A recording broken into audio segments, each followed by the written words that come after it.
ए लोगो, इस जमीन पर जिंदा चलने वाले इंसानों, अपने मरने वालों को मत भूलो। तुम्हारे वो माँ बाप, वो दादा दादी, वो नाना नानी, जिन्होंने जिंदगी भर तुम्हारे लिए कमाई, तुम्हें पाला, तुम्हें रातों की नींदें कुर्बान करके बड़ा किया, आज वो मिट्टी के नीचे तन्हा पड़े हैं। कहते हैं जुमे के दिन जब रूहों को इजाजत मिलती है कि अपने घरों के आसपास झांक कर देखें, तो वो उम्मीद लेकर आती हैं कि शायद आज मेरे प्यारे मेरे लिए कोई दुआ पढ़ेंगे, कोई सूरह फातिहा, कोई यासीन, शायद कोई एक सदका, कोई खैरात,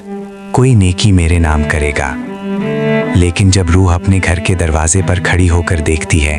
कि दुनिया वाले अपनी दुनिया में मसरूफ हैं, कोई उसे याद करने वाला नहीं, कोई दुआ देने वाला नहीं, तो वो खाली हाथ, खाली दिल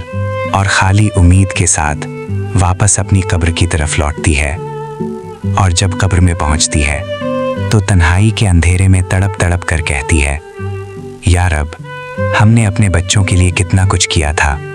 उनके लिए अपना आराम कुर्बान किया, उनकी खुशी के लिए अपनी खुशियाँ बेच दी, और आज हमें ना याद किया गया, ना हमारे लिए कुछ पढ़ा गया, ना हमें एक घूंट पानी के बराबर सवाब पहुंचाया गया, ना एक सदका, ना एक दुआ। रूह कहती है, ऐ दुनिया वालों, हमने तो अपनी पूरी जिंदगी तुम्हें देने में गुजार दी, लेकिन आज जब हमें तुम्हारी एक दुआ की जरूरत थी तो कोई भी हमारा न रहा। ऐ जिंदा इंसानों, आज सोच लो, कल तुम भी इसी कब्र में उतरने वाले हो। कल तुम भी अपने बच्चों से उम्मीद रखोगे कि वो तुम्हें याद रखेंगे, तुम्हारे लिए दुआ करेंगे, तुम्हारी मग़फ़िरत की इल्तिजा करेंगे।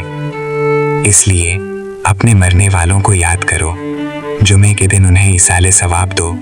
एक फातिहा, एक यासीन, एक सच्ची दुआ। यही वो तोहफा है जो कब्र में उन्हें सुकून देता है, नूर देता है और उनकी तन्हाई को रोशन करता है। आज जो तुम दूसरों के लिए करोगे, कल वही तुम्हारे लिए